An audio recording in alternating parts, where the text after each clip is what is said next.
अस्सलामुअलैकुम तमाम दोस्तों किसान पाकिस्तान में खुश आमदीद। दोस्तों कबूटा मशीनां तुसी जनाब चलदियां तो देखियां होनियां ने।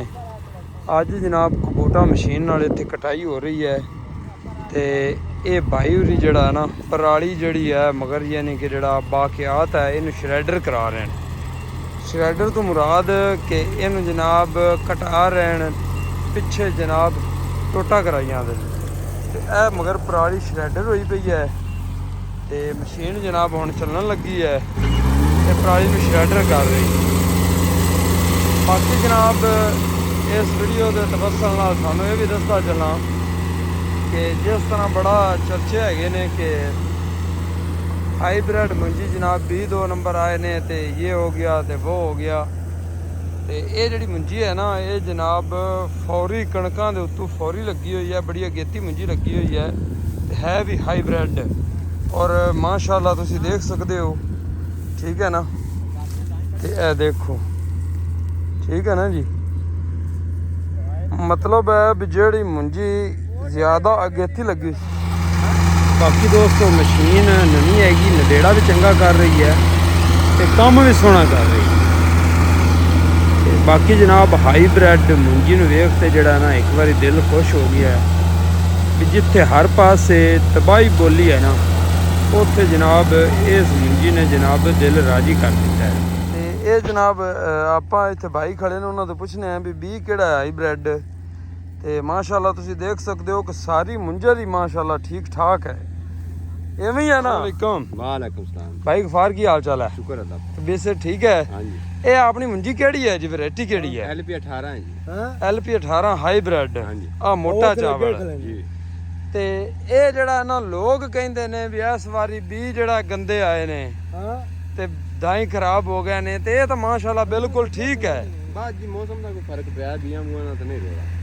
ते तुसी ये सिर्फ हाईब्रिड ही लाई हुई या कोई होर भी लाई हुई है? इस टाइम हाईब्रिड ही तैयार है। नहीं कोई होर वैरायटी भी लाई हुई ने? एतरे भी लाई से 103 ते वो कैसी रही है? वो भी तकरीबन 80 कमान साडी आ गई 85। मतलब वो भी सह अगेती लगी हुई। हाँ जी। जेड़ियां अगेतियां मुंजियां ने मतलब वो ठीक रह गई। ये अगेती है जी। हाँ ते अगेती है तो बिल्कुल सही है। कणक वाली सांस जेड़ी थोड़ी जी पछेती है ना वो पोट बन गई है। तुसी की आंदे ने बियां दा रोड़ा है या गर्मी दा रोड़ा है? असली आने गर्मी ना दे। गर्मी दा रोड़ा है क्योंकि थोड़ी चंगी जड़ की ना तां थोड़े वास्ते गर्मी दा रोड़ा है। जी का क्या है 15 दिन 9 ही इंनी का डिफरेंस। अच्छा ये दसो भी ये तुसी पराली जड़ी है इनू श्रैडर करा रहे हो, हां जी। इहदा की फायदा श्रैडर कराने दा? ये कि विचे बात देनी रौनी करनी है, विचे बाह देनी है, हाली बांधनी है। इहदा कोई फायदा भी हो सी के? बड़ा फायदा है हर शय विच होगी बोल गई। अच्छा खाद दी खाद बन जासी। ये केड़ी खाद बनेगी? Potash DAP। Potash DAP। इस तो पहले भी एवें श्रैडर कराई जे कदे? मक्की दी कराई। मक्की दी कराई सी ते ओ मुड़ अगे जिले जमीन दे विच ओ बाकियात खत्म होया गुल होई हां जी। ते ओंदा कोई रिजल्ट है? लाई सी मकई तो बड़ी निकली। अच्छा इहदा मतलब है भी थानू हुण चस पै गई है। अच्छा काम है वैसे ते इहनू अग नहीं लावनी चाहिदी। आग नहीं लानी। श्रैडर करा के ते एवें हो सके तो राजा आलू तो चला देइए भी जमीन नू उल्टा देवे, पानी पा दें। नहीं तो फिर आप चीज़ल वगैरह लगा सकने हाँ जी, पानी हैं। तू में पानी ला दियो। बोलो सही हो गया। तो किन्ने दिनों दे विच थल्ले खराब हो जाती है? ये 72 आवे जी तो खराब हो जाती 8-10 दिन। अच्छा इहदे उत्ते हुण की लगावना है? आलू आलू। भाਵੇਂ Very दो good। रौणियां करना। बाकी जड़ा ना ऐतकी किसानां नाल होई बड़ी बुरी हुकूमत जी चंगी लैन चंगी असी लियांदी है। बहुत बहुत लैन।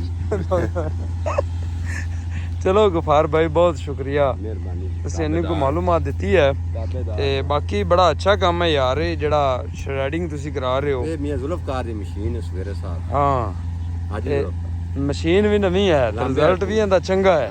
दो मशीनां। दो मशीनां ने रिजल्ट भी चंगा है। चंगा वेख लो दाना दब्बा। हाँ